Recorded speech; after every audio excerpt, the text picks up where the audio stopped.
журналист Мұрзақов Жан, осы оқуға құштар мектеп жобасы бойынша 10-шы А сыныбының дайындығын көруге келдім. Сонымен менімен бірге болыңыздар.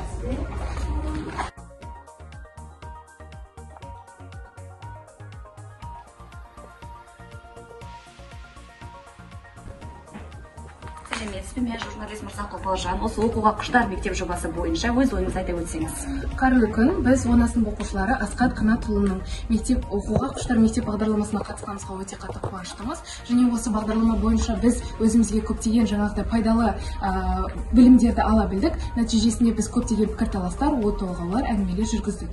Осы жоба бойынша сіздер қандай кітап таңдадыңыздар? Біз Ғабит Мүсіреповтің ең керемет шығармаларының бірі Өлімді жеңген ана кітабын таңдаған болатынбыз. Ең керемет шығармалардың бірі. Өте керемет. Бұл кітапты таңдауларыңыздың себебі неде? Осы кітапты таңдауда бізде көптеген жаңағыдай таңдауымыздың себептері болды. Оның ең алғашқысы бізде 10 сынып оқушылары, яғни оқушылардың көбі байқасаңыздар кітап оқуды жақсы көреді, және нәтижесінде осы шығарманы оқығысы келді, қызығушылығы жоғары болды, және осыны оқуды қалады деп айтсам болады. Өте керемет. Қазір бәріміз білеміз, қазіргі жасөспірімдер кітапқа деген қызығушылығы өте төмендеп бара жатыр. Сол үшін жасөспірімдерге қандай кітап ұсынар едіңіз сіз? Осы шығарма жайында қысқаша айтып кететін болсам, бұл шығарманың ерекшелігі өте зор. Атауының өзін байқасаңыздар өте ерекше, Өлімді жеңген ана. Былайша айтқанда, осы әлем билеген патша, хан, ел билеген бидің барлығы, дана кісілердің барлығы бір анадан ғана тараған. Және осындай мән мағынада тұрған кітапты таңдауымыз дұрыс деп таңдадық. Осындай дұрыс шешім деп таңдадық. Және нәтижесінде осы кітап таңдадық. Және дәл қазіргі уақытта осындай жобалардың арқасында оқуға құштар бағдарламаларды көптеп жасап жатырмыз. Нәтижесінде осылай кітапханаға келіп көптеген кітап оқимыз. Өте керемет. Басқа да оқушылардың пікірін келесі видеоларда талқылайтын боламыз. Бізбен бірге болыңыздар. Сәлеметсіз бе? Біз Нұрилладан көптеген ақпарат білдік. Сіздер осы жоба бойынша Ғабит Мүсіреповтің Өлімді жеңген ана деген кітабын алыпсыздар. Осы Ғабит Мүсіреповтің басқа қандай кітаптарын, қандай шығармаларын оқыған едіңіздер сіздер? Қаламы жүрдек, ойы зерек, ұлт мақтанышы Ғабит Мүсіреповтің осындай кітаптар оқуға мүмкіндік болған қандай тамаша. Мен осы Ғабит Мүсіреповтің Шорығы биік кітабын туындардың бірі Ұлпан деген роман оқыдым. Бұл роман қазақ елінің намысын қорғаған Ұлпан деген әйел жайлы. Осы сол жылдардағы қазақ әйелдердің қиын тағдыры, кешкен қасіреттері туралы баяндалады. Өте керемет. Жауабыңызға үлкен рахмет. Тағы да қайырлы күн достары. Біз 10-шы А сыныбының оқушыларына сұрақ қоюды ары қарай жалғастырамыз. Есіміңіз? Жібек болады. Жібек, осы кітапты таңдауларыңыздың себебі неде? Қандай ерекшеліктері бар осы кітаптың? Яғни Ғабит Мүсіреповтің өзінің бір жетістіктері ретінде тілінің көркемдігі болады.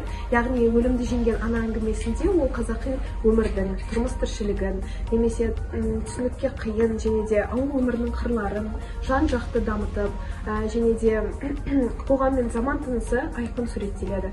Яғни бұл жерде тек Әмір Темірдің алдына қаймықпай кіріп, қайсарлық пен күрескерлікті өз бойында дамытып, билеушінің бетін қайырған әйел бейнесі айқын суреттеледі. Осы бір үлкен ерекшеліктері болып саналады. Өте керемет, жарайсыздар.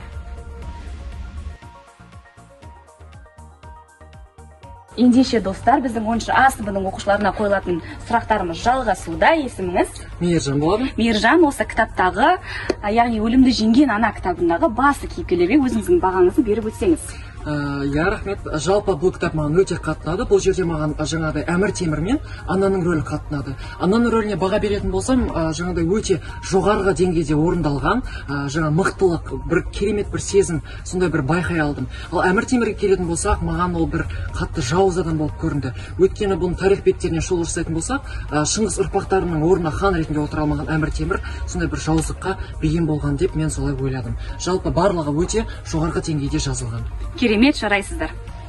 Ары қарай достар, осы бізде 10-шы А сыныбының оқушыларына сұрақ қою айдарымыз жалғасуда. Бізде келесі оқушымыз. Қайырлы күн. Есіміңіз кім болады? Сәлеметсіз бе? Менің есімім Пайысхан Сабина. Пайысхан Сабина, осы Өлімді жеңген ана деп, осы кітаптың аталу себебі неде? Неге автор бұл кітапқа мұндай атақ берді деп ойлайсыз? Менің ойымша, адам кез келген нәрседен бас тарта алса да, бірақ анадан бас тарта алмайды. Біз осы шығарма арқылы ананың құдіреті жайлы, яғни батырда, ғалымда, ақында, жазушыда осы ана шатырынан шығатынын білдік.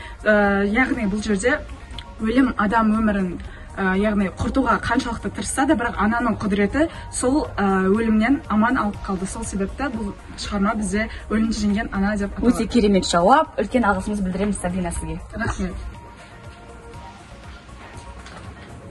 Сәлем, қандай кітап таңдап жатырсың? Яғни мен алдыңғы оқушыларға қарап, сендер өлімді жеңген ана кітабын таңдапсыңдар. Яғни ол шығармадағы басты кейіпкер, ол бізде Әмір Темір болып саналады. Әмір Темір туралы не ойлайсың? Қандай баға берер едің оның істеріне, жауыздығына?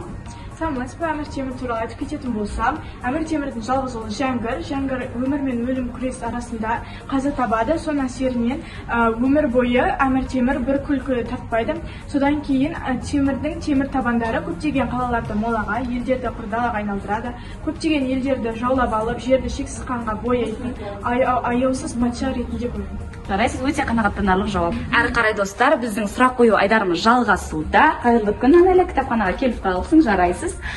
Сіздер сыныптарыңызбен бірге өлімді жеңген ана шығармасын таңдапсыздар. Осы шығарманы оқу арқылы сіз қандай ой түйдіңіз? Қандай қорытындыға келдіңіз?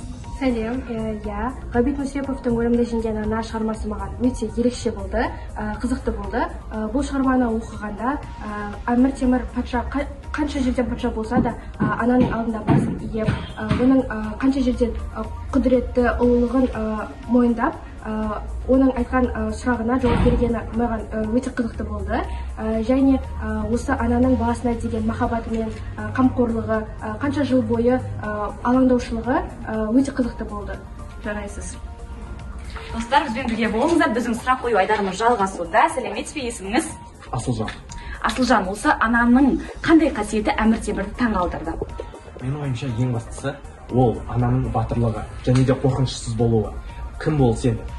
Беделді адам бол, немесе жай халықтың арасынан бол, көзіне тік қарап сөйлей алуы. Және де ең бастысы осыншама жерді Италиядан кешіп келуі, ол ананың баласына деген махаббаты. Махаббаттың құдіреті соншалықты, ананың қаншама халықтың арасынан Әмір Темірді тауып ала алды. Өте керемет жауап. Сізге үлкен алғысымызды білдіреміз, Асылжан. Рахмет.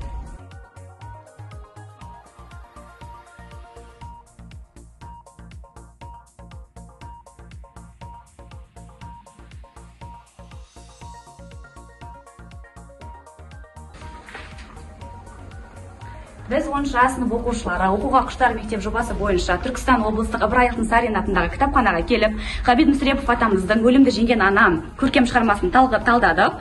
Сұрақ-жауаптар жүргізілді. Осы көркем шығарма арқылы біз біраз ой түйдік, не танымымызды дамыта білдік. Тек қана бұл жоба бойынша біз өлімді жеңген ана шығармасымен тоқтап қалмаймыз. Басқа да шығармаларды талдап, басқа да кітапханаларға баруға дайынбыз. Біз сіздермен қоштаспаймыз. Ендеше сау болыңыздар.